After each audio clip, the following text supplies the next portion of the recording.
આજે ઘણા લોકો એવું કહેતા હોય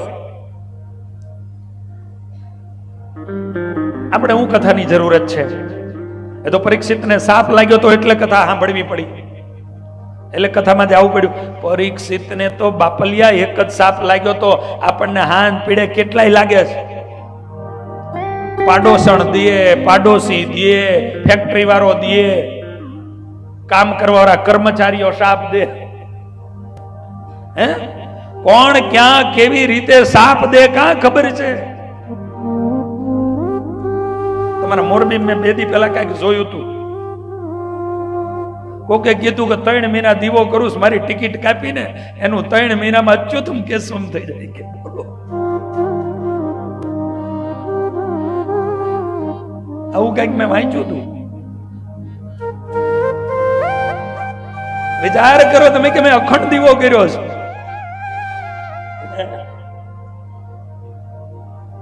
કોણ ક્યારે ક્યાં કોને? અરે પરીક્ષિતને તો એક જ સાપ લાગ્યો તો.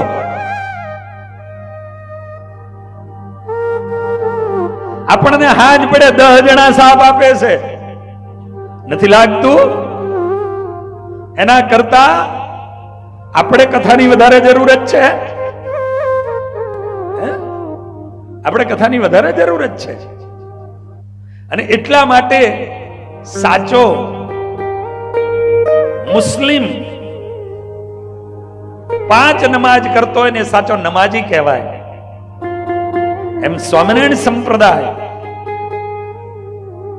વૈષ્ણવી પરંપરાનો ભક્ત દિવસમાં 5 વાર કથાઓ સાંભળે ને 5 માનસી કરે ને એ સાચો વૈષ્ણવ છે, સાચો સત્સંગી છે. જેમ એને 5 નમાજ અદા કરવી એ ફરજિયાત છે, એમ આપણે 5 વાર દાડામાં માનસી કરીએ અને કથાઓને સાંભળીએ. 5 માંથી 2 સુધી તો આવો, સવારે ને સાંજે સંતો કરતા હોય ત્યાં તો કથા કરો. એની માટે તો સમય આપો, બહુ જરૂરી છે. અને માટે પરમાત્માના અવતારો જે થાય છે એ જેવા અસુર માટે જરૂરત પડે એ પ્રમાણે થાય છે. ભગવાનના અવતારોના નામ અલગ અલગ છે, આખીર નામી તો એક જ છે. તમને જે સ્વરૂપમાં પ્રીત હોય સ્વરૂપનું ભજન કરજો, પણ ભગવાનના નામ માટે ઝઘડા ન કરતા. મારો ભગવાન મોટો ને તારો ભગવાન નાનો. જેને જેની જે ઓળખાણ થઈ, જે સ્વરૂપમાં જેને પ્રીત થઈ, જેને જેને જેટલી એની સમજણ આવી એ પ્રમાણે એને એની વાત કરી. પણ એનો મતલબ એ નથી કે બીજા એનાથી ગૌણ થઈ જાય. આ ભાગવતજીનો પ્રથમ શ્લોક ભગવાન વેદવ્યાસજીએ કરેલું એ મંગલાચરણ આ જગતના હર વ્યક્તિને એવું શીખવાડે છે કે પરમાત્માના નામ માટે તમે ક્યારેય ઝઘડશો.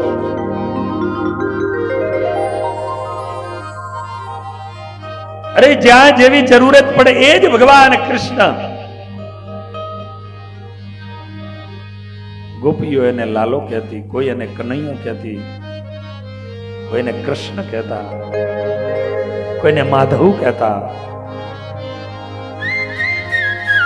કોઈને દ્વારિકાધીશ કહેતા, કોઈને રણછોડરાય કહેતા. કૃષ્ણ અલગ છે. જેને જે વાલું લાગ્યું હોય એ નામ લીધું. ભગવાન સ્વામિનારાયણ માં એને ઘનશ્યામ થી બોલાવે, ગુરુ એનું હરિ અને કૃષ્ણ નામ પાડે. જંગલના યોગીઓને ઋષિઓને નીલકંઠ થી બોલાવે.